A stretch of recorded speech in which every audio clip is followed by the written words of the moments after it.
continuar ali, adorando o Deus do qual na presença eu estou. Saúdo a todos em nome de Jesus. Vamos colocar de pé só por alguns instantes. Abramos a nossa Bíblia na segunda carta de Paulo aos Coríntios, capítulo 13. A segunda carta de Paulo aos Coríntios, capítulo 13. E o versículo 13 também.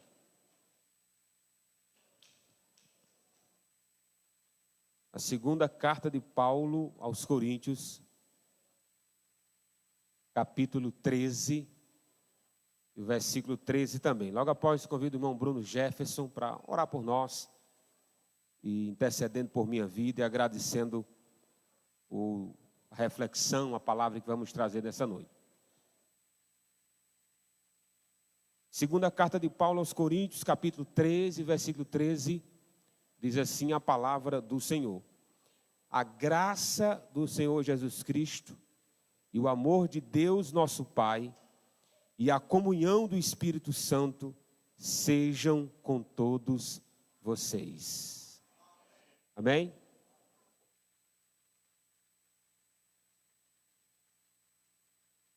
Tenho o prazer de saudar a todos no nome santo do Senhor Jesus, amém? Vamos orar. Senhor meu Deus e meu Pai, te dou graças nesta noite maravilhosa, por causa da tua bendita presença no meio de nós.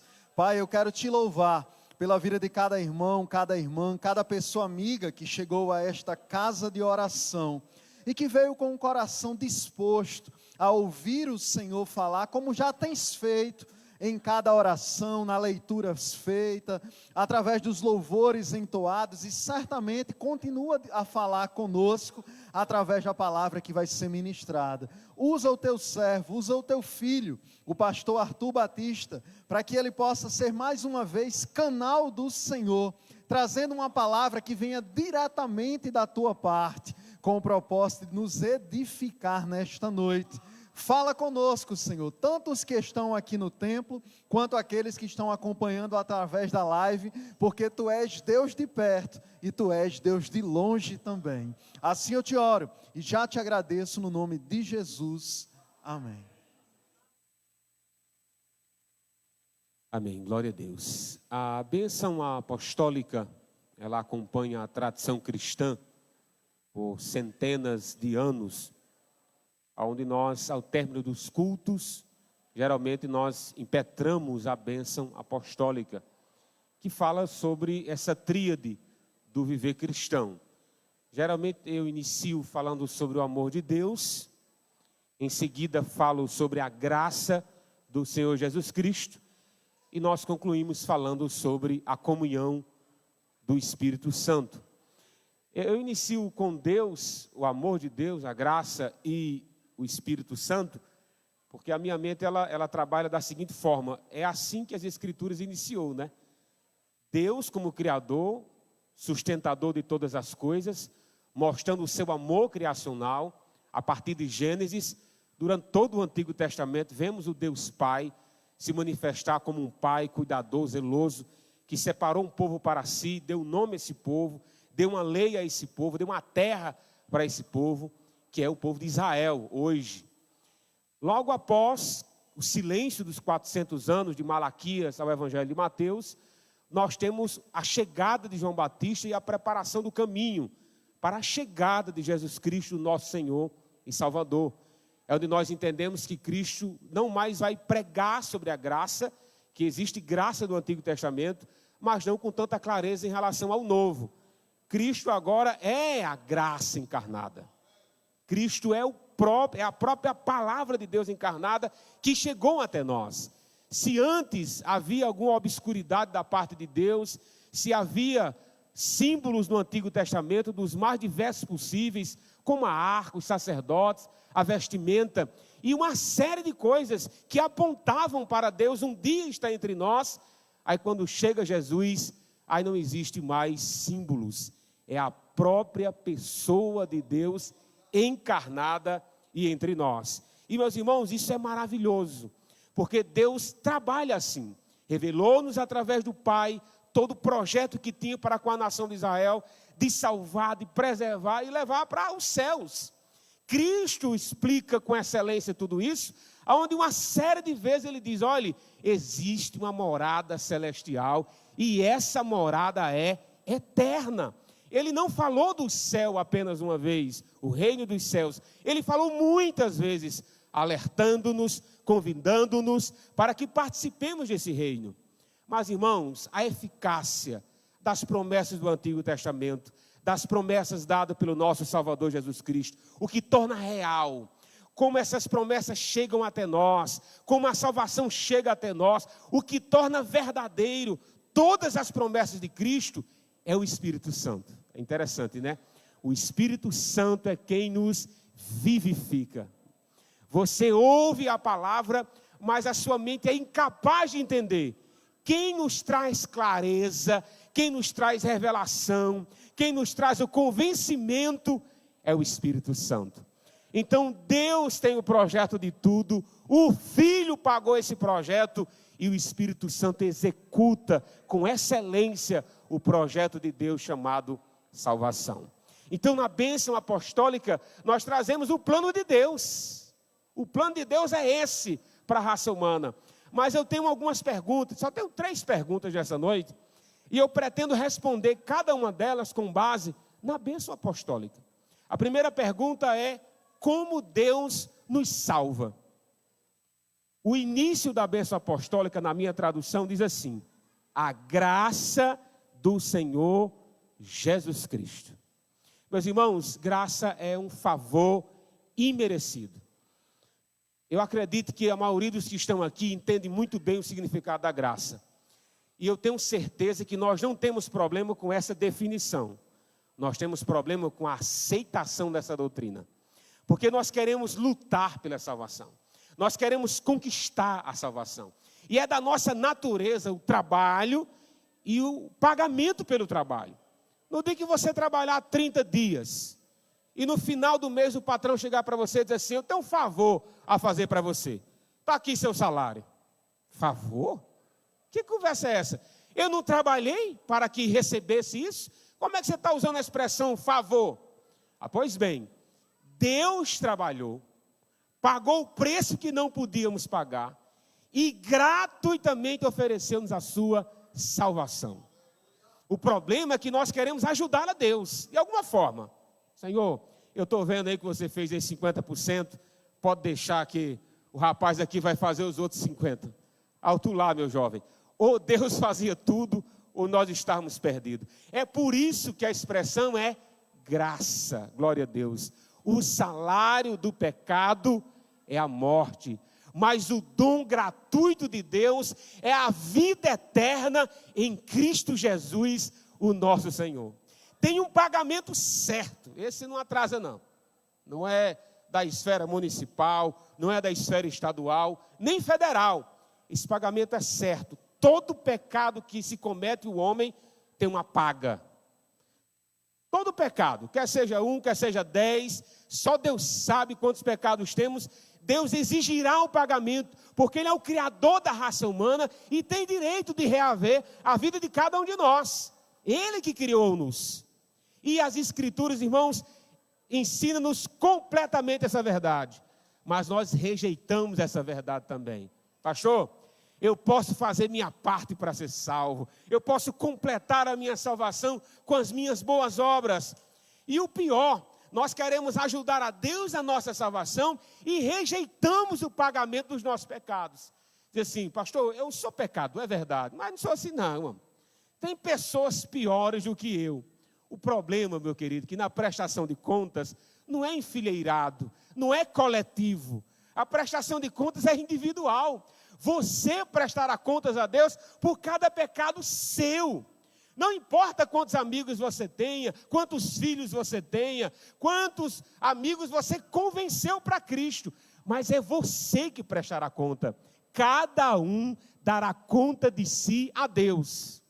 E a forma legítima, segura, de você estar diante de Deus, quando sair dessa realidade física, é a graça de Jesus Cristo.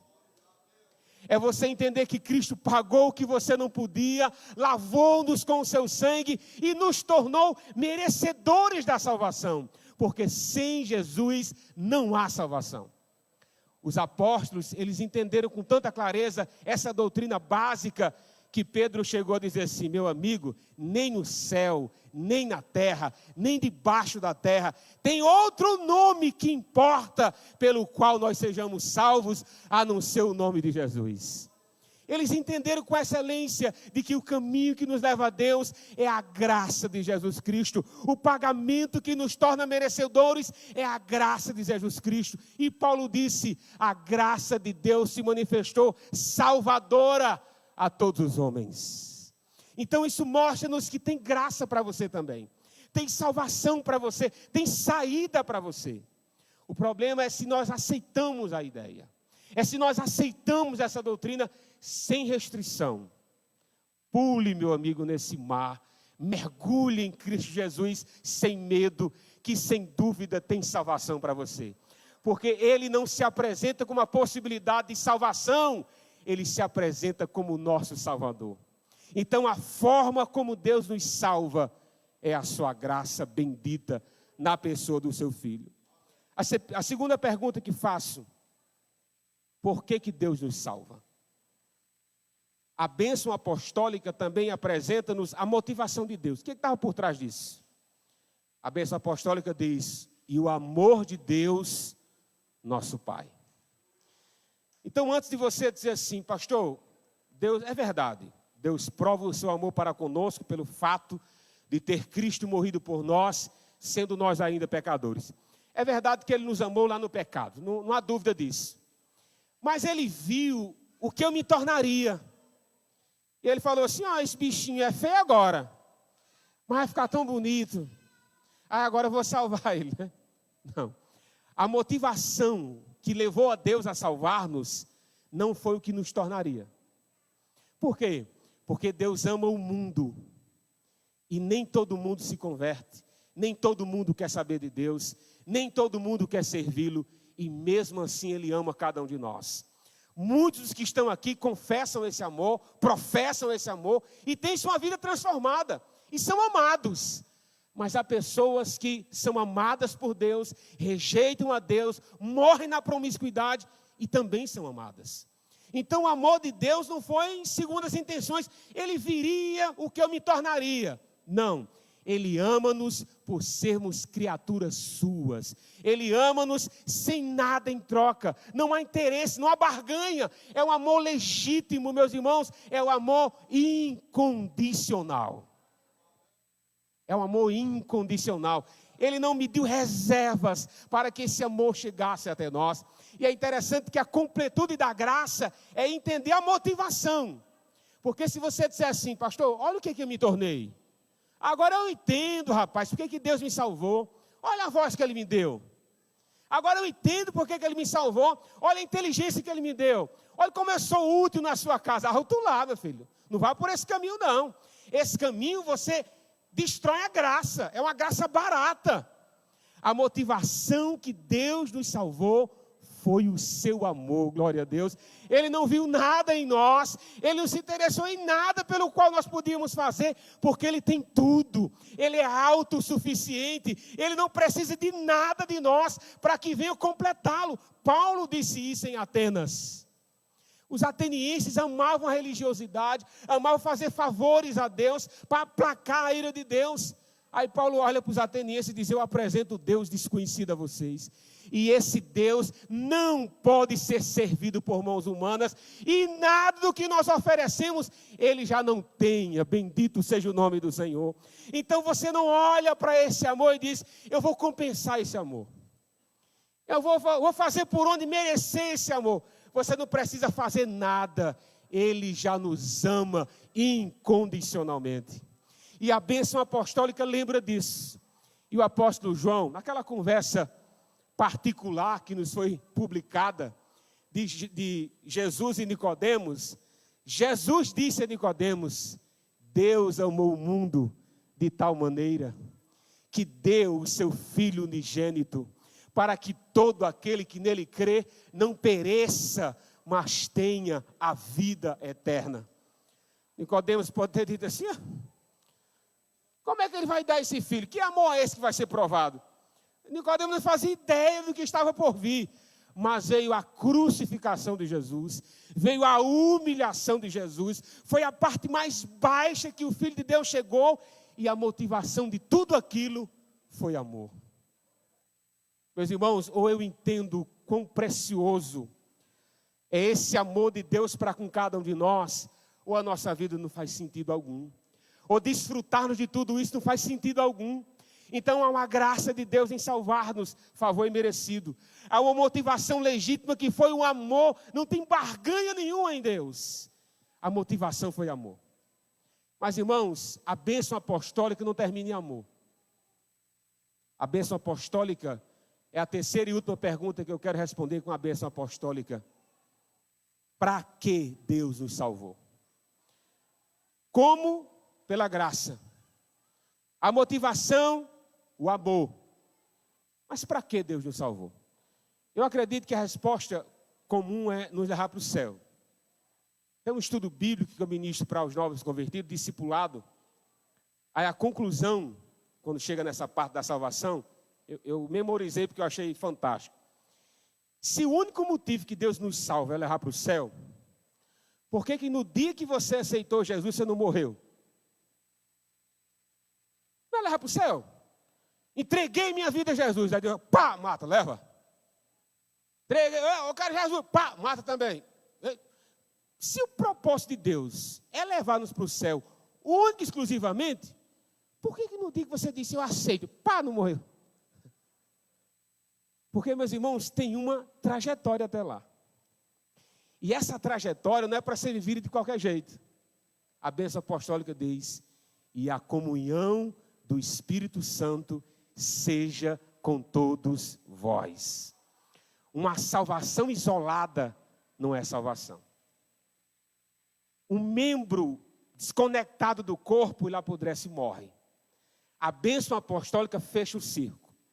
É verdade, Deus nos ama individualmente. Ele morreu na cruz para salvar-nos individualmente, é verdade. Mas ele forma um povo, glória a Deus. E esse povo não vai morrer e ir para o céu de imediato. Esse povo precisa desfrutar de comunhão, para que a comunhão continue no céu. Mas ela nasce aqui, glória a Deus. Ela nasce na terra, cantar ao Senhor, chegar à casa de Deus, participar dos cultos na casa dos irmãos, participar da ceia do Senhor, ajudar os nossos irmãos necessitados, é desfrutar dessa comunhão que o Espírito Santo produz em nós. Meus irmãos, ou eu entendo que a salvação se completa na comunhão, ou eu vou parar na graça. Não pare na salvação, querido, tem mais. Venha à casa de Deus, tenha compromisso com a casa do Senhor, e sabe quem nos faz desfrutar da comunhão? É o Espírito Santo. Se você entende a doutrina da graça, vendo o que Cristo fez, glória a Deus. Se você entende a motivação de Deus, que foi o amor, glória a Deus. Mas se você rejeita a comunhão, você não entendeu a graça e despreza o amor. Porque a ação dos três, a Santíssima Trindade, todas elas convergem para que desfrutemos da comunhão aqui, até chegarmos no céu. Não, pastor, eu me resolvo com Deus, pode deixar. Eu me resolvo com o Filho, pode deixar. Aí o que eu faço? Com a bênção apostólica do Espírito Santo, que é desfrutar a comunhão. Quer estar com os irmãos adorando a Deus, quer estarmos juntos celebrando ao Senhor. E meus irmãos, é aqui que nós descobrimos seus talentos, é aqui que nós descobrimos as suas aptidões, que o próprio Deus deu, para que a igreja cresça, aleluia, para que a igreja frutifique, para que cada um descubra a utilidade que tem. E meus irmãos, essa é a beleza do corpo, cada um fazendo a sua parte, entendendo que o cabeça é Cristo Jesus, o nosso Senhor. Deus não nos salvou para levar diretamente para o céu. Deus nos salvou para desfrutar de comunhão. E que nessa noite, participe da ceia, sabendo que você está em comunhão com a noiva, aleluia. Participe da ceia, sabendo que aqui você não caiu de paraquedas, você tem uma vida de comunhão com Deus. que Ele lhes salvou, nos salvou para isso. Que Deus aplique a sua palavra em nossos corações, desfrutemos da graça de Jesus, do amor de Deus nosso Pai e da comunhão do Espírito Santo em nós, em nome de Jesus. Amém. Eu convido a irmã Keila